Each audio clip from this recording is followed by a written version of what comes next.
Quando eu era moleque, eu e meus amigos brincávamos que determinada menina até era razoável tirando os dois R's, o rosto e o resto.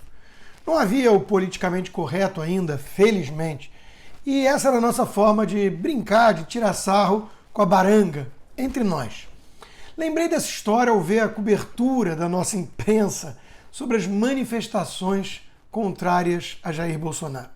O troço já larga do alto da hipocrisia esquerdista.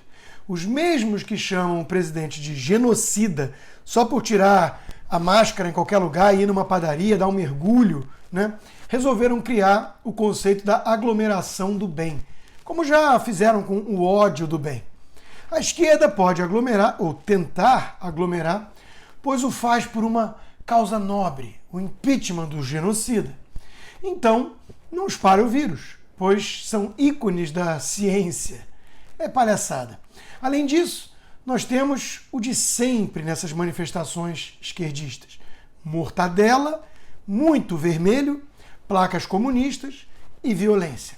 Nada parecido com as famílias de verde e amarelo em apoio ao presidente. Mas as redações de jornais são hoje extensões dos diretórios petistas e tucanos e estão em campanha contra o governo. Daí a necessidade de muito malabarismo. E malabarismo a mídia fez. A Folha talvez seja o ó concurso aqui. E olha que a concorrência é acirrada. Eis o que o jornal destacou. Primeiro, agência bancária tem vidraça quebrada. Manifestantes colocam fogo em lixo durante ato contra Bolsonaro. E depois, focos de incêndio não prosperam e ato contra Bolsonaro segue pacífico em São Paulo. Eis as imagens dos manifestantes pacíficos.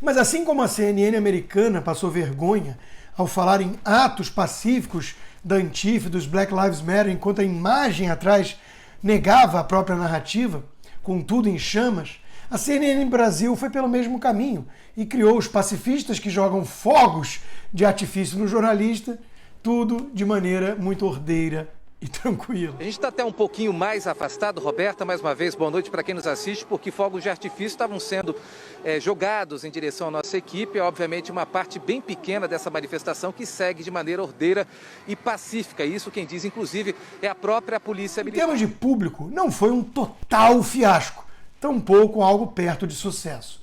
Esquerdistas resgataram imagens de atos contra Temer para tentar ludibriar o público nas redes sociais.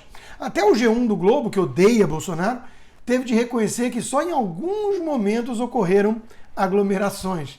A intenção era aglomerar e aglomerar muito, mas os organizadores não conseguiram. Talvez por falta de mortadela, agora longe do poder e sem o imposto sindical. Tudo ali exala contradição, incoerência e hipocrisia. Querem nos fazer acreditar que é pelas vidas e pelas vacinas e que o comunismo não existe mais como uma ameaça. Aí nos deparamos com o mídia ninja, que recebe verba de Soros, destacando essa imagem das manifestações. Essa oposição está empolvorosa com a marca das 500 mil mortes. Quem está revoltado com o Bolsonaro, mas não diz um ai contra a China, não passa de um hipócrita oportunista que tenta explorar mortes numa pandemia para fins políticos. No mais, é impossível não notar o regozijo dos Corona Lovers com essa marca simbólica, numa contagem contínua. Pandeminions não conseguem esconder a excitação, é psicopatia pura. Quem tentou tirar uma casquinha política com a marca do 500 mil de mortos foi o ministro tucano do STF, o xerife Alexandre de Moraes. Momento de tristeza, dor e solidariedade aos familiares e amigos dos mais de 500 mil mortos pela Covid.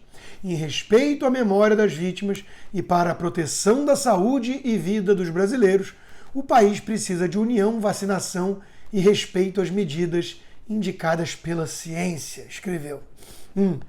O que o Brasil precisa é de um juiz sério no STF, que não use o poder de forma arbitrária para perseguir opositores ou tente monopolizar a fala em nome da ciência. Mas os lacradores não estão conseguindo se segurar diante do apelo dessa marca e só enxergam pela frente a oportunidade de tentar desgastar o presidente. Tudo que essa gente possui são narrativas sem qualquer elo com a realidade. Luciano Trigo mostrou em sua coluna da Gazeta do Povo o abismo entre esses discursos e os fatos. Um levantamento feito pelo portal Poder 360 e publicado ontem mostra que o governo federal já gastou 557 bilhões em ações de resposta à pandemia do Covid. O valor representa 7,5% do PIB. Poucos governos no mundo gastaram tanto. Só de auxílio emergencial foram 311 bilhões de reais. Mais de 9 bilhões de reais já foram gastos na aquisição de vacinas. Entre os países da América Latina, o Brasil é um dos que mais vacinaram, tanto em números absolutos, primeiro lugar disparado, quanto em percentual da população, só ficando atrás do Chile e do Uruguai, que não escaparam de surtos recentes. Nada disso importa, diz Trigo, na cabeça das pessoas que se aglomeraram nesse domingo nas ruas, porque, como se sabe, o vírus não circula em aglomerações do bem. O governo não só não comprou nenhuma vacina, nem gastou um centavo sequer para combater a pandemia, como também torce para que os pobres morram de Covid, especialmente se pertencerem a alguma minoria. É o triunfo da narrativa sobre a realidade, conclui Luciano Trigo. Mas o povo percebe tudo isso.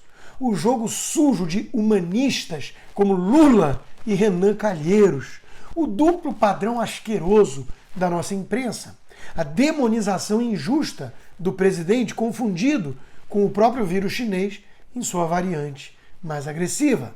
Interditam o debate em nome da ciência, não permitem nem questionamentos sobre a qualidade das vacinas, ignorando que o Chile e o Uruguai, como eu disse, vacinaram muito com a Coronavac, e isso não impediu surtos recentes, enquanto que Bahrein, que vacinou metade da população, está oferecendo doses extras de Pfizer para quem tomou a Sinopharm chinesa, por conta de um novo surto também.